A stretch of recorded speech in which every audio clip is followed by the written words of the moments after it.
দিলি কাটা কিভাবে পুষ্পাঞ্জলি দিলাম সামনে ভোগের লাইন হয়েছে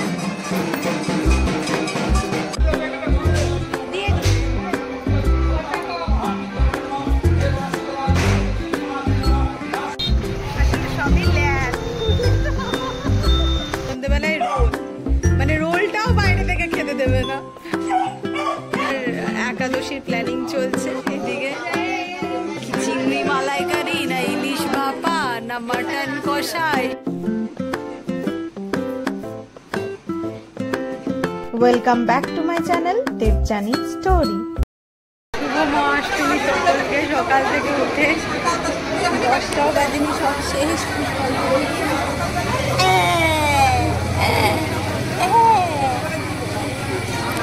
বাপরে বাপ শুভ মহাষ্টমী পুষ্পাঞ্জলি কাটা কিভাবে পুষ্পাঞ্জলি দিলাম প্রতি বছরই এভাবে মেজ দিয়ে আমাকে প্রত্যেক বছর সামনে ঢুকিয়ে দেয় এখন এই সব ফটো সেশন চলছে বাপরে দেখো না একজন শুয়ে পড়ছে একজন ঠ্যাং তুলে আমার মা চলে গেল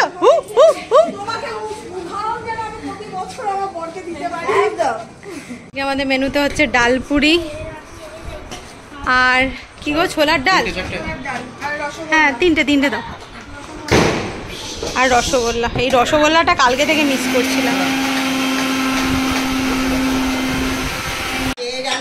এই যে অষ্টমীর ভোগ চলে এসেছে সন্ধি পুজো শুরু হয়ে গেছে তুমিও শাড়ি চাই না আমিও শাড়ি চাইছি তাহলে সন্ধি পুজোর আলাদা আমি তো বাবা গরম লাগছে এটাই করে আসতাম না গরম সামনে ভোগের লাইন হয়েছে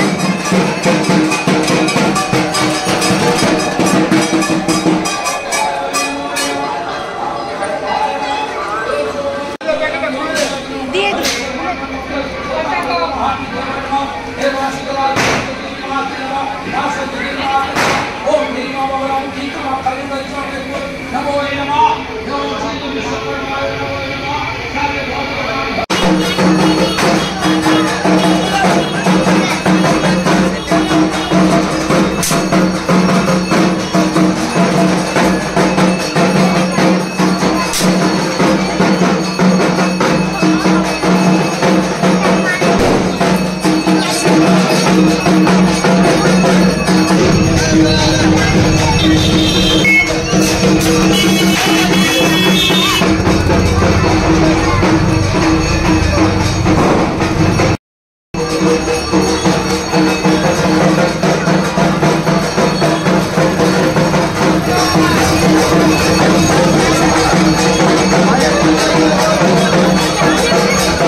এই বেশ কয়েক বছর ধরেই সন্ধি পুজোটা বিকেলের মধ্যেই শেষ হয়ে যাচ্ছে রাতের দিকে সন্ধি পুজো হলে আলাদাই মজা হয় তো যাই হোক সন্ধি পুজো শেষ মানেই মনে একটা দুঃখ যে মায়ের এবার যাওয়ার পালা আজকে দুপুরবেলায় খেতে বসেছি মুগের ডাল হয়েছে নারকেল দিয়ে ছুরি ছুরি আলু ভাজা আলু ফুলকপির তরকারি আর আলু পোস্ত তো এই হচ্ছে দুপুরের menu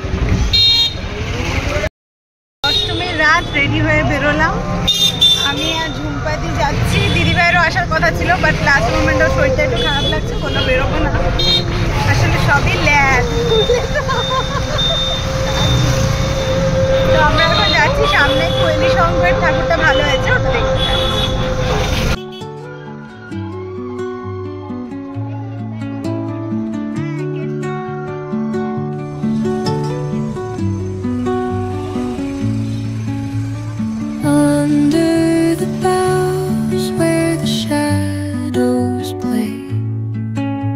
The wind hums songs at the break of day,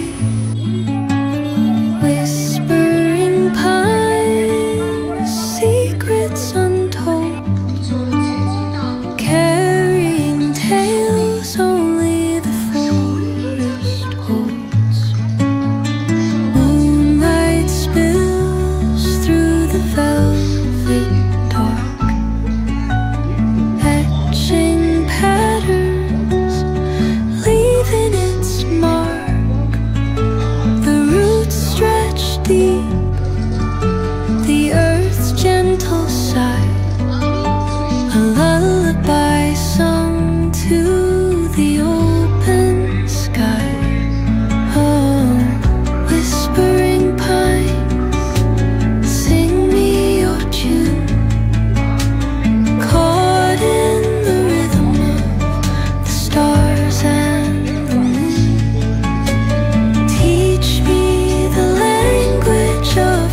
এই দুটো ঠাকুরই দেখে এলাম, দুটো ঠাকুরই খুব সুন্দর করেছে, তাই আপনাদের সাথেও শেয়ার করলাম। এসে দেখি বাবা মণ্ডপের কাছে বসে আছে, তো ভাবলাম জেরিকে একটু নিয়ে আসি, জেরিরও ভালো লাগবে। জেরি তো আর আমাদের সাথে ঠাকুর দেখতে যায়নি, তো জেরিকে একটু মণ্ডপের সামনে বসালাম, ও বাবার কাছে ভালো থাকেও। তো এই যে মা আর কয়েকদিন আছে। রাত্রেবেলায় আমরা সব ডিনারে বসেছি ঠাকুর ঠাকুর দেখে এনে। ভেজ চাউমিন আর সস।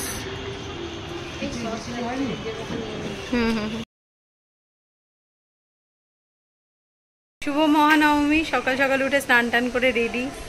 আমি রেডি বলতে আর কোথাও বেরোয়নি আজকে, মাই গেল একা পুষ্পাঞ্জলি দিতে, আমার শরীর দিচ্ছিল না ঠিকঠাক, রাতে ঘুম হচ্ছে না বলতে কি মানে সকাল সকাল ঘুম ভেঙে যাচ্ছে, যেটার জন্য সারাদিন আর ঘুমোতে পারছি না, আর খুব টায়ার্ড লাগছে। তো এই হচ্ছে, এভাবে পুজো কেটে যাবে। ব্রেকফাস্টে এখন খাচ্ছি লুচি আর ঘুগনি, বাবান আমি আর পিসি খাচ্ছি, আর বাকি কেউ খাওয়ার লোক নেই, প্রচুর রান্না হয়ে পড়ে আছে, খাবার লোক নেই। প্রত্যেক বছরই খাওয়া দাওয়ারের জন্য কিছু না কিছু করে কেনা হয়, এবার তো এই বড় বড় হাতা খুন্তি এইসব কেনা হয়েছে, আর আজকে আনলো প্রিয়দা আবার এই বড় চাটু তাওয়া, যে এটাতে হবে আজকে সন্ধ্যেবেলায় রোল, মানে রোলটাও বাইরে থেকে খেতে দেবে না। কি হয়েছে যেই আমার যেই খুব ভালো মেয়ে, হ্যাঁ না চলো নিচে চলো। হ্যাঁ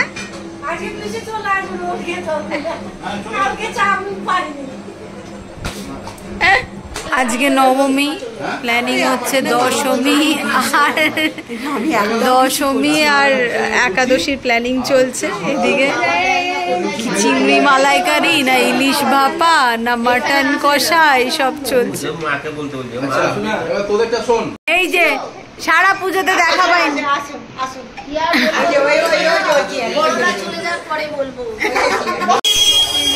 ভোগ বিতরণের সব লাইন। আজকে রাতের ডিনারে হচ্ছে এগ চিকেন রোল।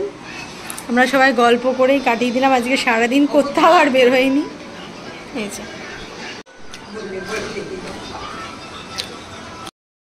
এখন বাজে 11টা, অভিজিতের ট্রেন লেট, অভিজিৎ আসছে 11:30 বা এরকম কিছু টাইমিংয়ে আসছে। না আমি এখান থেকে করছি না, আজকে সারাদিন বাড়িতে বসে বসে ল্যাব খেয়েছি, গল্প করেছি, সবাই তো ছিল, এখন আমি মা দিদি ভাই বসে বসে গল্প করছিলাম, সবাই চলে গেছিলো এখন। তো এইভাবেই আজকে নবমীটা আমরা কাটালাম। শুভ মহানবমী, কালকে আবার দশমী, কালকে আবার গল্পর পর্ব শুরু, কালকে পুজো শেষ। এই পুজোতে এইসব করার জন্যই আসা। আবার পরের বছর প্ল্যানিং। এই যে দিদিভাই বসে আছে, আর এই যে মা হাফ ঘুমন্ত অবস্থায় কালকে দশমীর শাড়ি বের করে। কেন তোকে তো শাড়িগুলো দিয়ে দিয়েছে, সবগুলো দেয়নি? অভিজিৎ এসছে।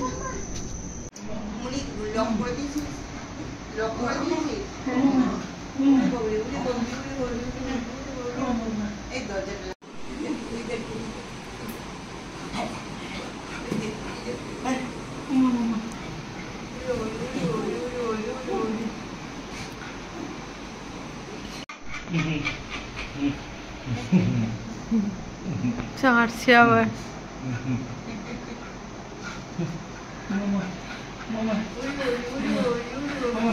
আনন্দে শেষ নেই। বাবা পাপা পাপা পাপা। তো আজকের ব্লগটা এখানেই শেষ করছি। জেরিকে তো দেখছেনই, বাবাকে পেয়ে খুব খুশি। তো নেক্সট ব্লগ মানে দশমীর ব্লগটা নেক্সট ডে পেয়ে যাবেন। ততক্ষণ আপনারা সকলে ভালো থাকবেন, সুস্থ থাকবেন, আর সকলকে ভালো রাখবেন। চলুন টাটা।